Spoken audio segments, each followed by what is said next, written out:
Hello everyone, welcome back to the channel.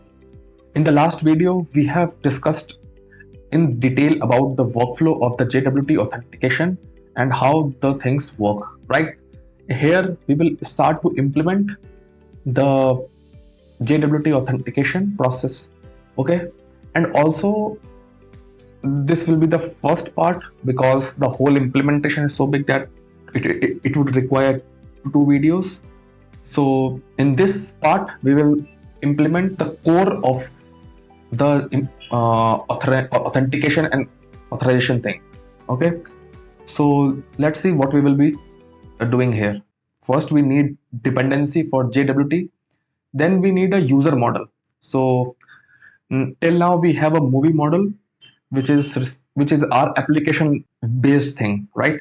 But we need a user model, and it will have a refresh token field also, right?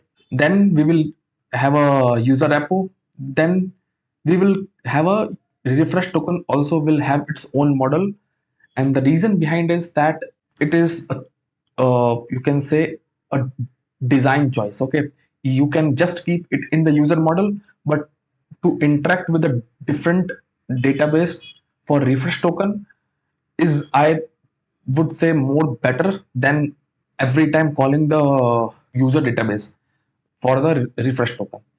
So that is the one thing, and we will map these two databases. Okay, then we will create a repository for it. Then we will have a configuration class where we will define important interfaces and classes.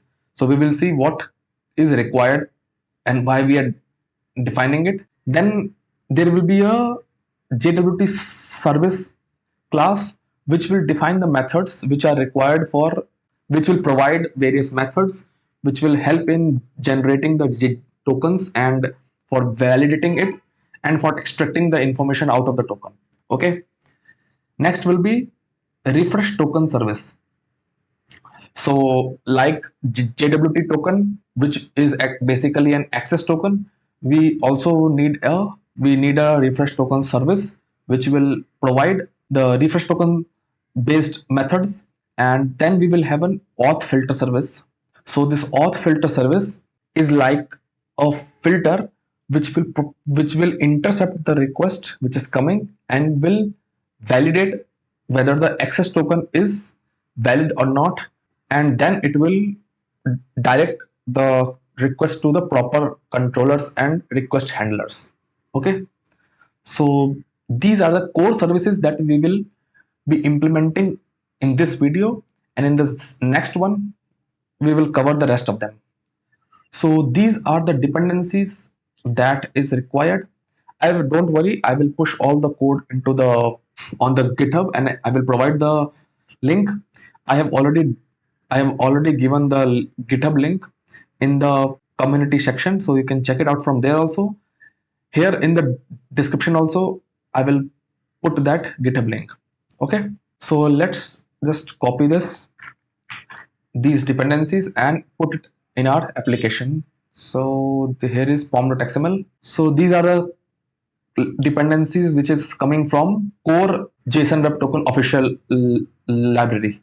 Okay, so let's reload the changes so that all our dependencies are on the class path now. Now if you try to run the application, you will not be able to access the data because by default Spring Security makes every endpoint as secure endpoint. Okay, so if you try to do that now, if you go here and if you pass this, then it says 401 unauthorized and no data is coming, right? So Spring Security has secured all the endpoints. So now let's begin our implementation. So we'll first stop this server and we will come to our here. So first thing is to create a user model. Now for that I will create a new package here. I will say auth, and in auth I will put everything, whether it is models, configuration, or repositories, or services, everything into this auth package. Okay, so if you want you can put in the existing one, but I would prefer that everything is here, so that anything related to security, if I have to see, I can see it from here, and anything related to application level thing, I can check for rest of the packages. Okay, so first thing will be to create a new package, which will be entities, and second package will be repositories. Okay, and now let's create a user repository. Now here we will mark it as entity, and we will define private integer user ID. Okay, this will be marked as ID, and we will also make it generated value, so it will have a strategy equal to identity. Generation type strategy is identity. Next fields are private string name. Okay, then we will have string will have a username. It will be a unique field. Also, we can validate the user using email also if you want, so we can pass email also. And then private string password. Okay, now these are the basic details, but we need some more details for ensuring that this much is for authentication, but for authorization we need more details, right? So for more details we will create another enum. Okay, so we will create an enum which is known as user role, and it will be of type enum. And yeah, so it will have two things, user and admin. Okay, so these two are the roles for now which we are defining. You can define multiple roles based on the application needs, and we are going to put it here: private user role, and we should annotate it with enumerated, and it will be enum type dot string. Okay, so the values will be treated as a string, right? There is one interface known as user details interface which we need to implement, so that it gives us the facility to integrate this user entity with the Spring security. So that that interface is implements user details. Okay, now if you first, let's implement it. So these are the methods which it had. Now if you hover over it, it will say provides core user information. Okay, and it is used for authentication purposes, right? So these are the fields, these are the important things which are used in large scale applications. These credentials non-expired, is account non-logged, account not expired. So all these things are important to for us, right? So let's define each one of them, but before that, first we define table name. Table name equal to, I will name as users, and second, let's give all args constructor, no arg constructor, and a getter. Okay, so this is the thing we are having here. Now we will implement each of them. Now these are the fields which we need to provide value for.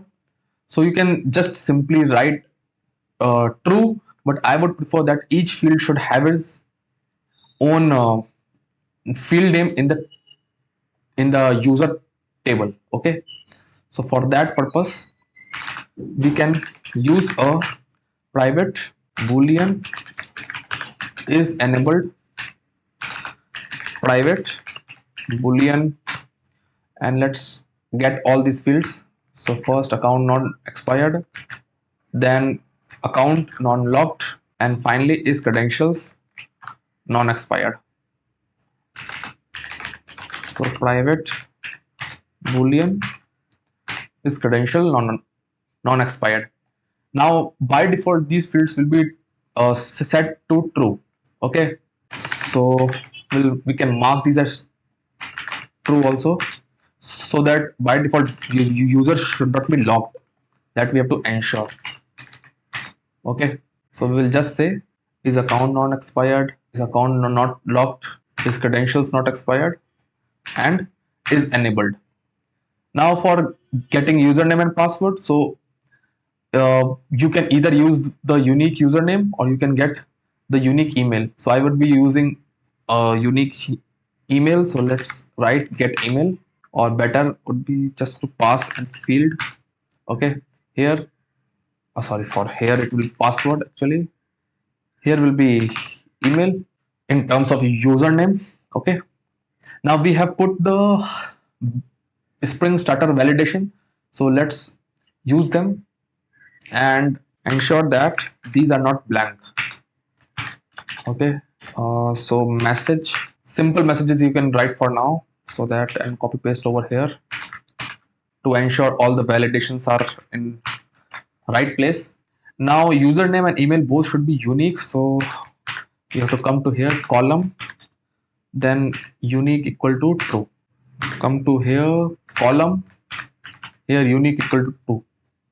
Also there is one more annotation, which is an email which comes from Jakarta.validation constraints, that is from JPA.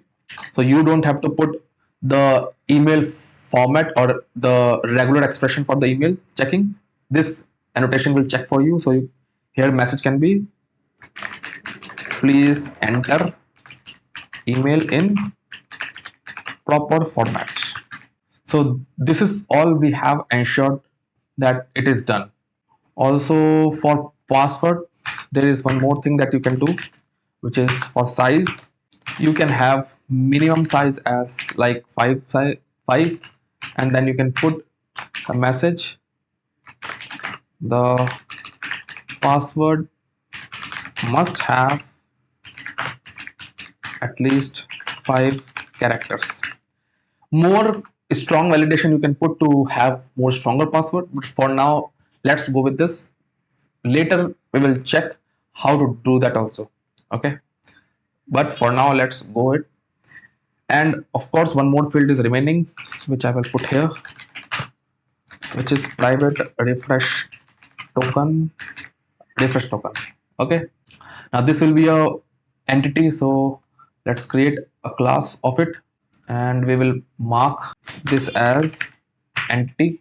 It will have, first it will have a integer token ID. Okay, then it will have a private string, it will have a refresh token, the actual token. Then it will have an instant. Now I'm using here java.time package for it needs to have an expiration time, so I'm using instant for this purpose.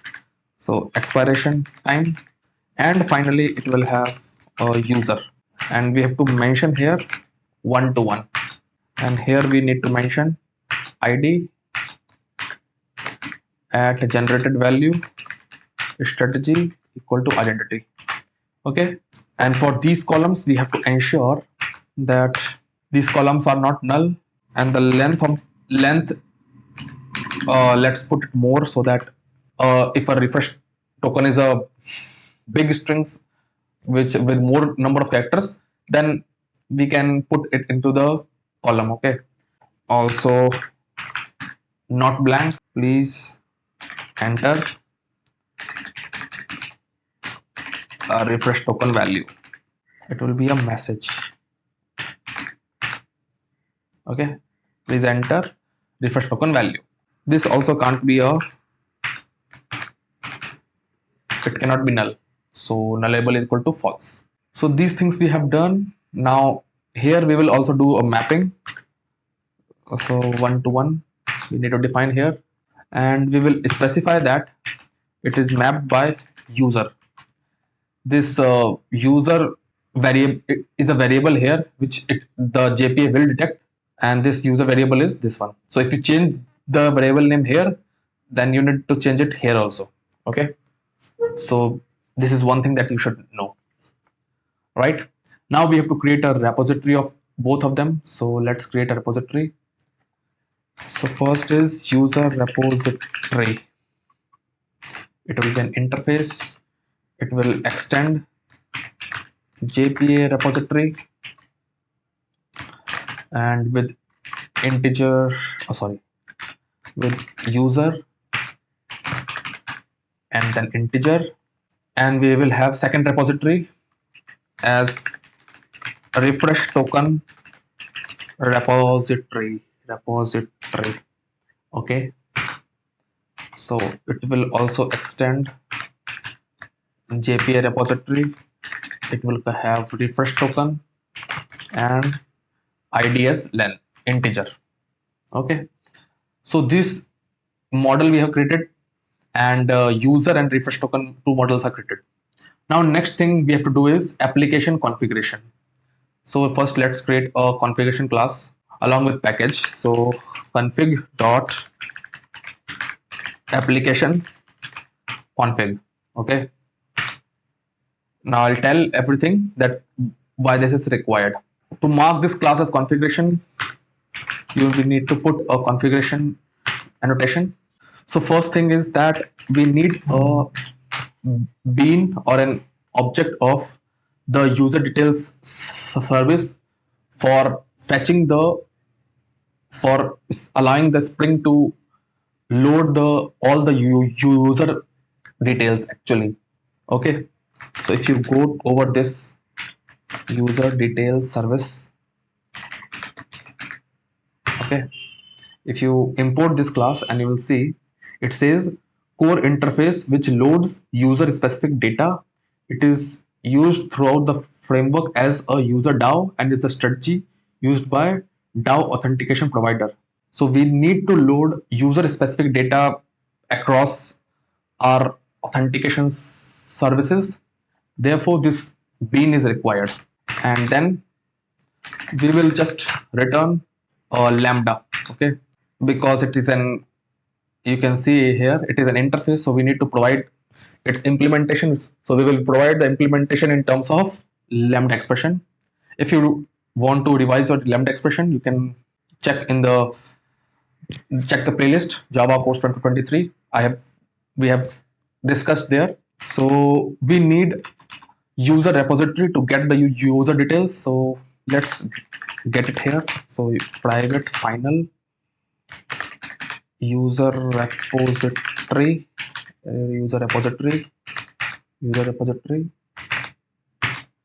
Okay, and from here we will say user repository. Now it has a method for finding by ID, but it doesn't have a method to find by usernames, because we need user by username here. So because when the user is authenticating, it will give its username. It doesn't know about its ID. Okay, right? ID is for our own purpose on the database side, but for user it only knows its email or username or and password, right? So we need to provide a method. So let's write a method for it. We'll have an optional of user find by username. Okay, and then I'll say string. So this is a convention of the JPA to write the method, so it will generate the query by itself. Okay, you just need to provide the field name in proper way. So our field name is username, so we have provided here. Find by is means to, it has to search for it, means it will fire a select query, and it will give an optional. So coming here, find by username. So we need find by username, we'll pass the username. Now if in case username is not there, then or else throw, we will be throwing a new there is username not found exception from Spring, so let's throw that name not found exception. User not found, since we are using email, so we will say email, and we'll pass that thing. The authentication can be done using either of them, whether you want to use email or whether you want to use username. Okay, so let's annotate it with bean. Okay, so from here we will get the user specific data. Now next is what we need an authentication provider which will help us in authenticating the user. So let's define the bean for it. Authentication provider. If you see here, it says indicates a class can process a specific authentication implementation. Okay,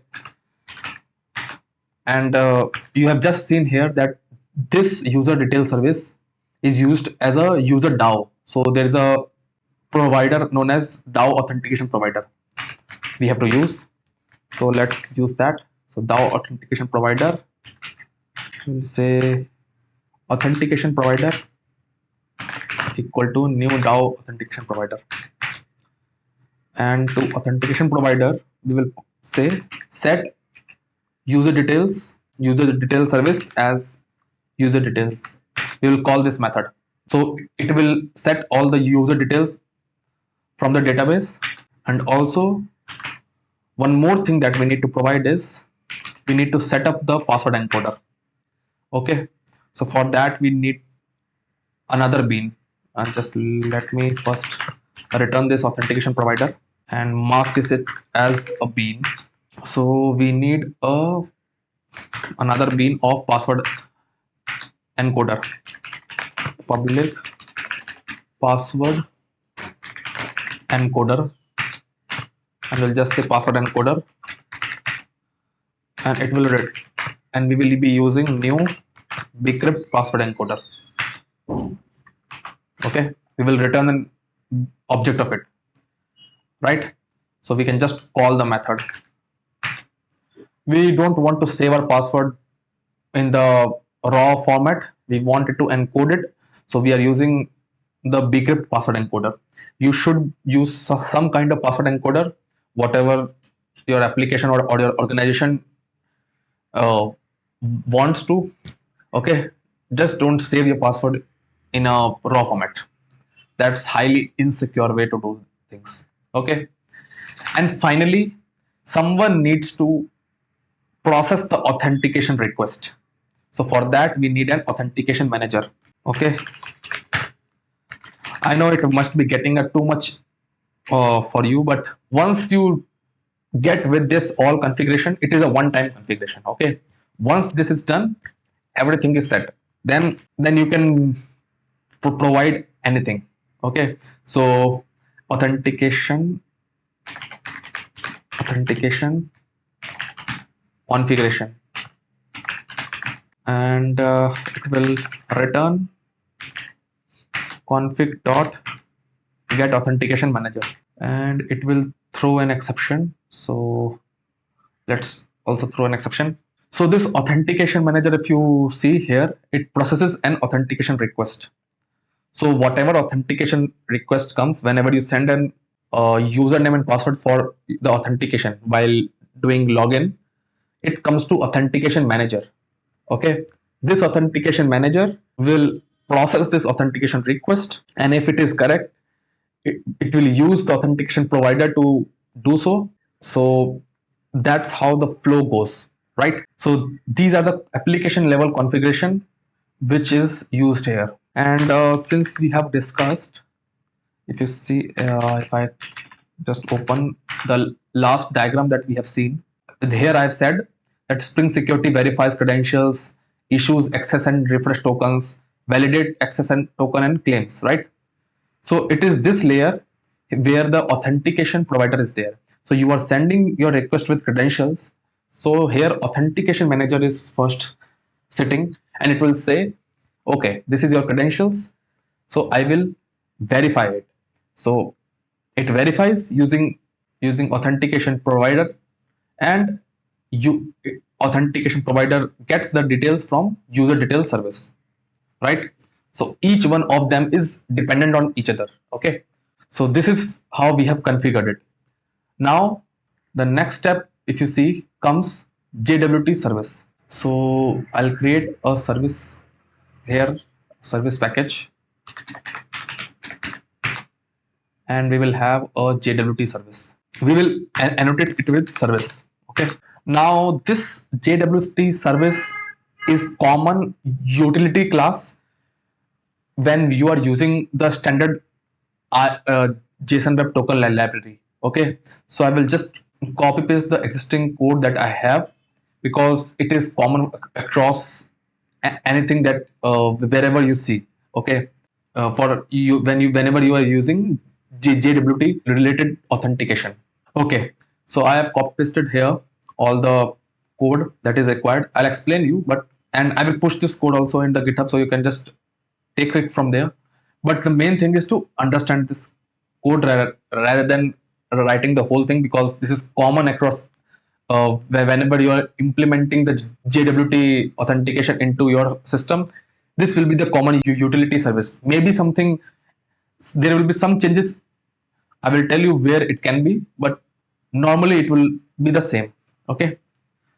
So here, if you see, the first method is to, the string is saying to extract username, and it is extracting from, we have to extract from token. So we are using a extract claim thing. Claim is nothing but an information. Okay, so I'll tell you what it's all about. If you see JWT, and if you come here, now you can see here the JWT token contains this whole thing, right? So this, if you see payload, if you see the header, so these are all the claims, the key value pairs, right? These are key value pairs, and these are the claims. So each of the claims can be extracted, right? So here you can see username is extracted here. Username is also there, so you can extract this username. So that's what claim is all about. So here is a method to extract claim, and it again calls a method known as extract all claims. So first you have to extract all claims using the token.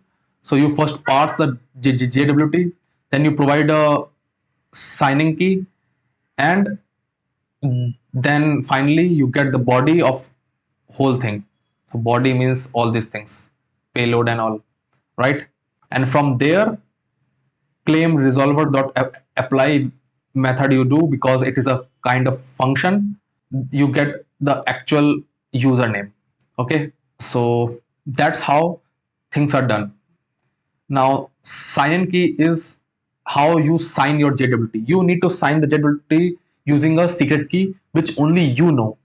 Okay, or you can say which only the Spring Security knows. So no one can access that.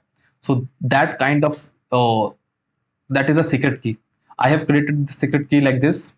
It is a base 64 encoded. We will discuss about it how you can create your own later in the next video. But here you have to decode the secret key into bytes and then use this method which creates a new secret key instance, okay, based on this algorithm, and this can be used for signing the JWT token, okay, so that you can extract claim JWT token, or you can say access token, and get all the information, whether it is username or whether it is anything that is provided in the claims. Okay, if you hover over these claims also, you will see that this is ultimately a JSON map and any values can be added to it, but JWT standard names are provided as safe getters and setters for convenience. Okay, so you can put your own custom things like claims.put some key some value like this. Then it is a generate token method next comes. So generate token is generated using this. We first set the claims, whatever claims is there, then we set the subject. So in subject we are setting username, then when it is issued at, what is the expiry date. Okay, so you can set your own. We will customize this expiry date. Okay, and then you have to provide a secret key so that you can sign the access token, and you have to provide an algorithm. So here we are using HS256 algorithm. There are multiple algorithms. If you remove this and if you just see, there are lot of algorithms here. So whichever is useful for your application, you can use it. Currently, we are using HS256, one of the most secure algorithms, and then using a compact method which generates a string which gives the token in the form of string. Okay, here is a method which checks whether the token is valid or not based on the username and the user details. Okay, and whether token is expired or not, and how, and we can also get the expiration from the token, because while building the token we have set the expiration, so we can also get the expiration and check the validity of the token, right? So these are the important JWT methods used. You can say it is a utility class for access token. Okay, next is to build a utility class for refresh token also. So refresh token, or maybe we can say refresh token service. Yeah, it is a service, so let's name it like that. Again, we put a service annotation over here, and we will now, so we will require, first thing is public refresh token, and we will want to create a refresh token. Create a refresh, create a refresh token. Okay, and we will pass a username. So for which user you want to create a refresh token, that is important. So first thing is this. Now we need to pass the username and find out whether this username exists or not. Okay, so we will use a repository. Find user repository. Let's make it final for constructor injection, and we will also require a refresh token repository. So refresh token repository, let's inject it. Now we will say user repository dot find by username, pass the username, and say or else throw exception. Okay, for now you can throw user not found exception, not found with this email. Okay, and also let's extract into a variable. Next we will need the refresh token, so we can say user dot get refresh token. Okay, once we get the refresh token from user, so we will check whether, so basically we have put a field here, refresh token field. We need to check whether this field is empty or not. That's why we are extracting this refresh token from it. And then we will check if refresh token equal to null, then we need to generate. If it is not empty, then simply return the current refresh token. Else what we have to do is we have to do refresh token equal to, now we will use a builder method. So let's go to this class and implement a builder also. At builder, at no args constructor, and add all args constructor. Now we will come here back and say dot builder. Now first thing is refresh token we have to see. So we can, there are lots of way to generate refresh token. We can, the most easier way to generate is using a UUID. So we will say UUID from java.util package dot random UUID dot toString. Simply will generate the refresh token. Then we will set an expiration time. So we will use instant dot now, and we will add some time. Now one thing, as I have already said earlier also in the previous video, that expiration time of refresh token should be greater than the expiration time of the access token. Okay, so for currently we can use something like 5 hours. So 5 into 60 for seconds, 60 for minutes, and then multiply by 10,000 milliseconds, or better would be to extract this all. A refresh token validity. Let's put a variable over here and say refresh token validity equal to this. Okay, then we need a user, so we will say we will just pass user here, and finally build. Once we get our refresh token, we need to save it also. So refresh token repository dot save, and let's save this refresh token for the user, right? So first we are fetching the user by username, then we are checking whether the user which we are getting already has a refresh token or not.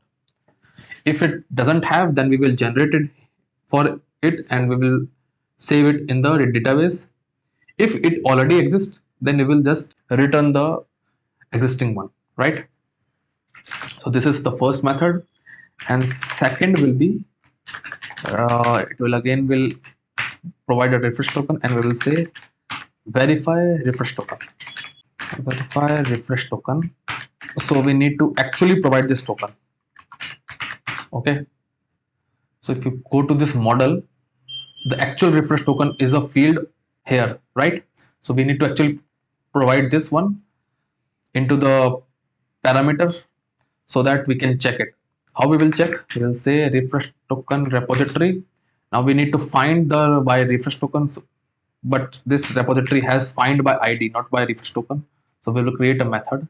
So let's go over here and let's create a method. Let's create an optional of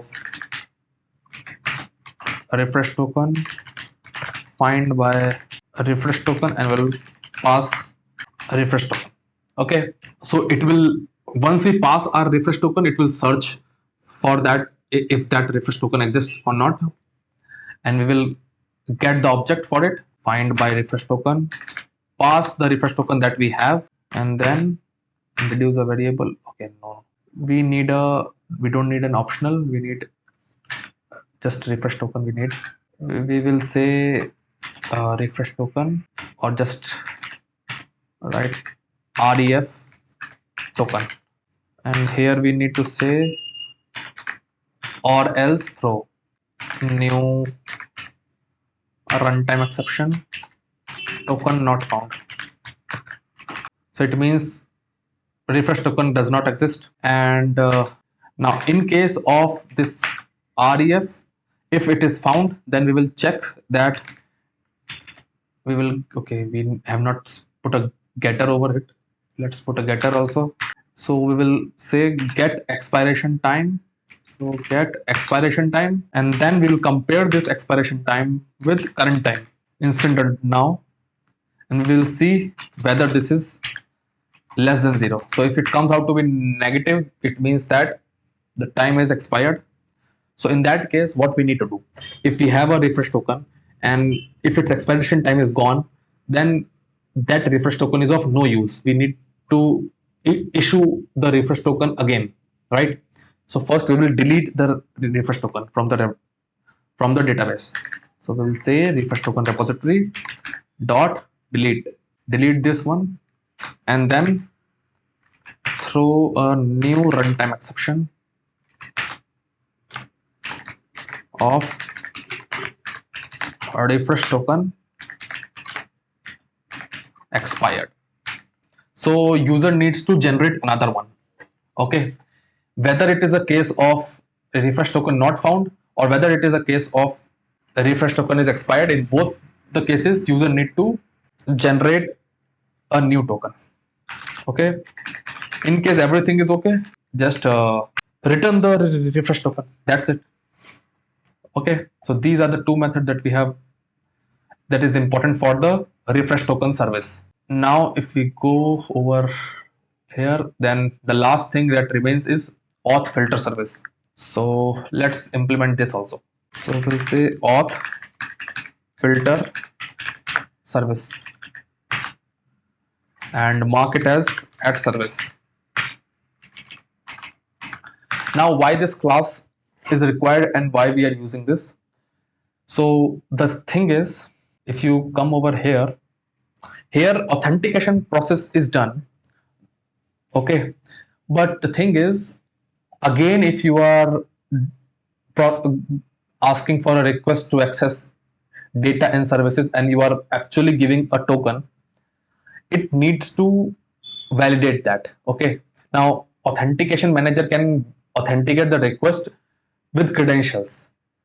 Now with tokens you need some kind of manager or some kind of filter, or in Java we have a concept of filter which first intercepts the request and checks whether you are providing the correct token and credentials are and the information provided inside the token is correct, it is a valid access token or not. The main purpose is that only. So for that we need this class. Now this class basically extends a class known as once per request filter. This once per request is a abstract class which has one abstract method, this one, right? And we will need two things here: private final JWT service, because we are dealing with the access token, so access token service is required.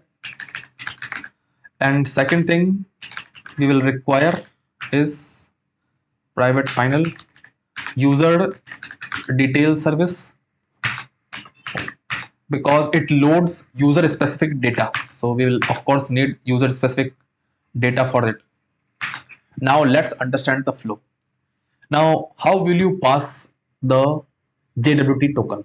The question is that, and the answer to that is you will pass the token in header. Okay, so you need to pass an authorization header. Okay, there is something called as authorization header. If you come here and if you check here in the headers, you can see it is showing authorization, right? So we have a header known as authorization.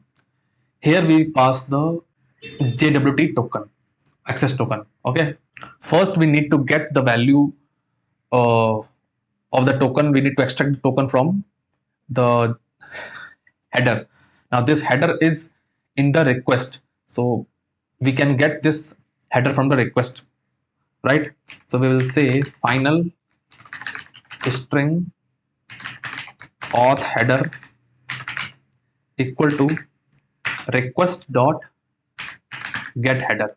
Okay, and we will write the name of this header, authorization.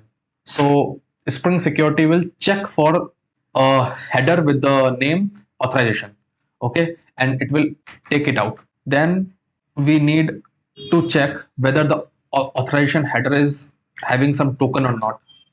So we will say if auth header equal to null, or auth header dot starts with, or I'll say not starts with. Now in the JWT, whenever you are passing a JWT token, then the convention is you need to use the word bearer. Okay, so it should start with this, with the space, and then your token starts. Okay, so this is the convention that you have to follow. Standard convention it is used in the industry also. So this is how you do it. So in this case you will do filter chain dot do filter request response and then simply return. So basically what we are doing here, if there is nothing in the header, if it is null, or if the value that doesn't start with this particular with particular expression, then just filter it ahead and return from here. Nothing to do, right? Now what will happen when it will pass to next filter? So next filter will require the valid token. Okay, now since we are not providing any kind of information ahead, so the request will be rejected. Okay, so that's why we are saying just return from here. But in case if it is present, then we need to extract it. So to extract it, we need a string JWT, and you can say JWT is auth header dot substring, and you pass 7. Why 7? Because the token will start from bearer is 6. 6 index is here, and it will start from the index number 7. So this is to extract token, extract JWT token. Now we need to extract username from it. Extract username from JWT. Let's not use the word token because already JWT means JSON Web Token. So we need another string. Let's make it username. Let's declare it here and use it here.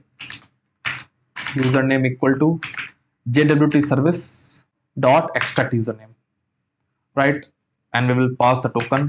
So we are passing the token and we'll get the username. Now next thing to check is whether this username should not be null. Okay. First thing is username if not equal to null, we have to check. And one more thing that we have to check is, I'll tell you, security context holder dot get context dot get authentication equal to null. So these two conditions are to be verified. Now what this condition says, first of all, it should not be null, right? Now if it is not null, then we have to check that user is not authenticated yet. Okay, that's why the security context holder basically is responsible for, if you see here, the main thing about this security context holder is that it holds the context of the authentication. Okay, so in case the user is authenticated already, it will hold the authentication for that user, right? It will hold that context of authentication. So if it is null, it means that the user with the current username is not yet authenticated. So in that case, what we will do is we need to get the username. So we will use the user details class interface, basically user details, and we will use user details service. It has a method known as load user by username, and we will pass username. So username, which is our email. Okay, and then we will say if JWT service dot is token valid. So then we will check if the token is valid. So we will pass this token, and we will need to pass a user details. So all this was for to check the validity of the token, right? So if username is not null and if it is not authenticated, then first we need to get the user details. Okay, all the details of the user, and then we will pass those details as well as the token to check whether the token is also valid. And if both are done, then we have a class known as user name password authentication token equal to new username password token. This will take user details. The second object will be null, we have to pass, and third will be user details dot get authorities. Get authorities will say what kind of permissions that does the user have. So if we check here, or maybe we check here, we can have only two kinds of user. Either it is simply a user or it is a admin. So that is being checked here, right? Credentials we are not passing because credentials is already been supplied here in the user details. So no need to pass credentials here. So we are just saying credentials null. Okay. Now if this is done, okay, everything is fine till here, then we will set the details. So how we'll set the details? We'll say new web authentication detail source. So if you go here and download the sources, it says implementation of authentication detail source, which builds the details from object from an HTTP request object. So this class is used to build the whole authentication object, okay, along with the token. So we pass the request here, so it will set all the details required. Now next will be security context holder. Since it was earlier null, now we have to actually set this, that set context dot set authentication, and pass the authentication token. So now once we set this authentication to some actual value, now it means that user is authenticated. And now outside we can just say filter chain dot do filter request and response. Now when this will go to next chain of filters, those filters will already know that, okay, the user is authenticated because the security context holder has a correct authentication details. So here, since it has a null, so it may throw an unauthorized or forbidden exception. Okay, so that's the reason why we were just saying here, okay, pass to next filter and just return from here. No need to do anything, right? In case there is no token or there is no valid format of token. I hope you have understood the concept of it. We have implemented all the main core details here.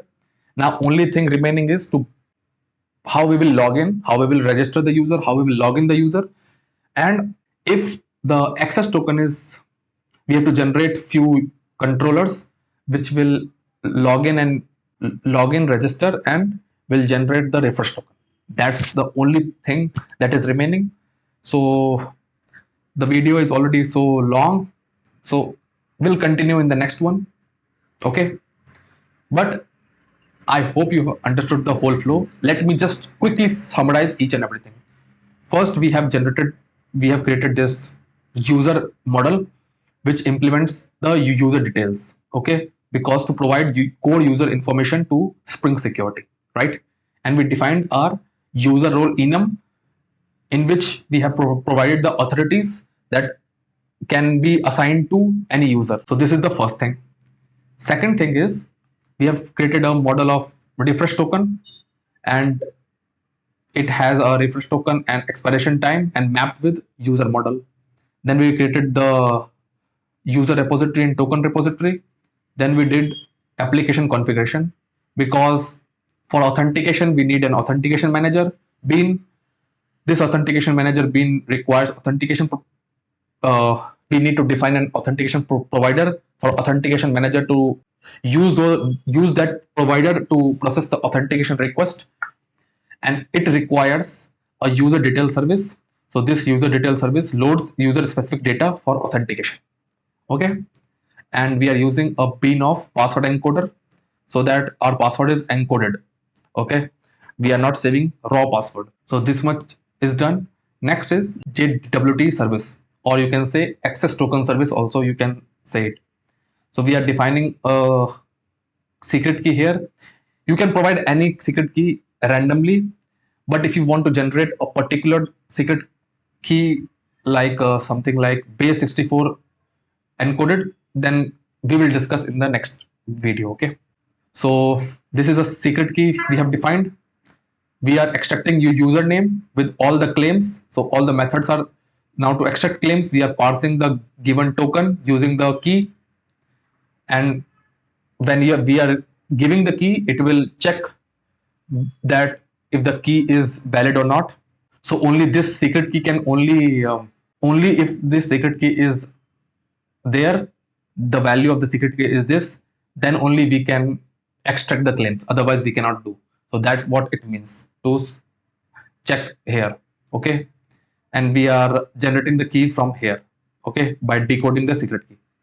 Then we are generating the token by setting the claims, setting the subject, setting the expiration time, and signing it with key and algorithm, and returning a string. Okay, then we are checking the validity of the token, and we are also defining a method to get the expiration time of the token, right? Then next is refresh token service. So this refresh token service does two things. First, it creates a refresh token. So first we pass the username for whom we have to, so that we can to, to define the user for which we need a refresh token. So it finds the user in the database. If it finds a valid user, then if the user is present basically, then we check if the user already has a username or not. If it doesn't have a refresh token, then we generate the refresh token using a UUID, and we set a expiration time here and save it to the database. If the refresh token already exists, then we just return the refresh token itself. In the verify refresh token, first we check whether the refresh token exists or not. If it not exists, then we throw an exception. So it means that user has to generate a refresh token. This means that user has yet not logged in. Okay. And second is, we check that if the expiration time compared to the instant now is in negative, or if it is expired, then we delete the refresh token because it is of no use, and we throw an exception, because from the endpoint we will provide an endpoint in the next video which will help user to generate a refresh token. Okay, so we are doing that. In case the expiration time is still remaining, it is still not expired, then we just are returning the existing token. Now we are using this auth filter service to validate our access token. Okay, so access token we are getting in the authorization header. We are checking whether the header is in correct format or is not empty. If it is, and if it is empty or not in correct format, we are just passing to next filter chain. Then the next filter, if it doesn't get the proper security context holder, then or the proper authentication detail, then it will just give you a